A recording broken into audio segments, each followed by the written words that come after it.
একজন সরকারি কর্মকর্তা বা কর্মচারী যেটি বলি না কেন সে কোনো ব্যবসা বাণিজ্যের সাথে সম্পৃক্ত হতে পারবে কিনা এই সম্পর্কিত একটি আইন বাংলাদেশে বিদ্যমান। এই আইনটি হচ্ছে সরকারি কর্মচারী আচরণ বিধিমালা 1979। এই আইনে কিন্তু একজন সরকারি কর্মচারী বা কর্মকর্তার আচরণ বা কার্যক্রম কিরকম হবে সেই সম্পর্কে কিন্তু বলা আছে।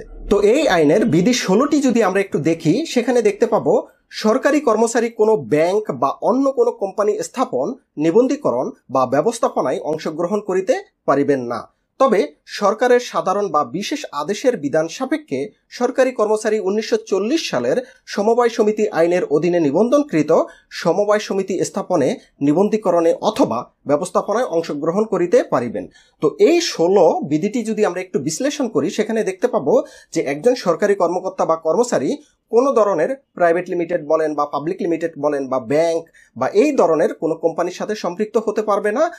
আর তারা পারবে যদি সেটি সমবায় সমিতি হয়, সেক্ষেত্রে কিন্তু তার সংশ্লিষ্ট দপ্তরের অনুমতি সাপেক্ষে তিনি কিন্তু সমবায় সমিতির কার্যক্রমের সাথে সম্পৃক্ত হতে পারবে। কিন্তু কোনো ধরনের প্রাইভেট লিমিটেড কোম্পানি বা পাবলিক লিমিটেড কোম্পানি বা ব্যাংক, বিমা এই ধরনের কোনো লাভজনক প্রতিষ্ঠানের সাথে তিনি সম্পৃক্ত হতে পারবেন না। তো একই আইনের 17 বিধিটি যদি আমরা একটু দেখি, সেখানে দেখতে পাবো 1 নম্বরে আছে এই বিধির অন্যান্য বিধান সাপেক্ষে কোনো সরকারি কর্মচারী সরকারের পূর্ব অনুমোদন ব্যতি রেখে সরকারি কার্য ব্যতীত অন্য কোনো ব্যবসায়ে জড়িত হইতে অথবা অন্য কোনো চাকরি বা কার্য গ্রহণ করিতে পারিবে না। তবে একজন নন গেজেটেড সরকারি কর্মচারী উক্তরূপ অনুমোদন ব্যতি রেখে তাহার পরিবারের সদস্যদের শ্রম কাজে লাগাইয়া ক্ষুদ্র ব্যবসা প্রতিষ্ঠান চালাইতে পারিবেন এবং এই ক্ষেত্রে সংশ্লিষ্ট কর্মচারীকে সম্পত্তির ঘোষণাপত্রের সহিত ব্যবসার বিস্তারিত বিবরণ দাখিল করিতে হইবে। এই ধারাটি যদি আমরা একটু বিশ্লেষণ করি, সেখানে দেখতে পাবো যে একজন গেজেটেড কর্মকর্তা কোনো ধরনের ব্যবসার সাথে কিন্তু তিনি জড়াতে পারবেন না। কিন্তু যারা নন গেজেটেড কর্মকর্তা, 3য় শ্রেণী 4র্থ শ্রেণীর কর্মকর্তা যারা আছে, তারা তাদের পরিবারের অন্য কোনো সদস্য দিয়ে কিন্তু কোনো ব্যবসায়িক কার্যক্রম করাতে পারবেন বা ব্যবসার সাথে সম্পৃক্ত হতে পারবেন।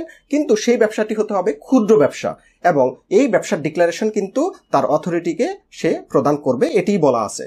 তো এই বিধির আমরা যদি 17 বিধির 2 অনুচ্ছেদটি দেখি, সেখানে দেখব যে সরকারি কর্মচারী অবৈতনিক ধর্মীয়, সামাজিক অথবা দাতব্য প্রকৃতির কর্মে এবং সময়ে সময়ে শিল্প ও সাহিত্য কর্মে এবং এক বা গুটি কয়েক শিল্প ও সাহিত্য ধর্মী প্রকাশনায় সরকারি কর্মের ব্যাঘাত না ঘটাইয়া অংশগ্রহণ করিতে পারিবেন। অর্থাৎ কোনো সরকারি কর্মকর্তা দেখা যাচ্ছে যে সে বই লিখে, সেটি লিখার মাধ্যমে সে কিন্তু অর্থ উপার্জন করতে পারবে, বা দেখা যাচ্ছে যে নাট্যকর্ম বা শিল্প সাহিত্য এগুলোর সাথে সম্পৃক্ত হতে পারবে এবং সেখান থেকেও কিন্তু সে মুনাফা অর্জন করতে পারবে।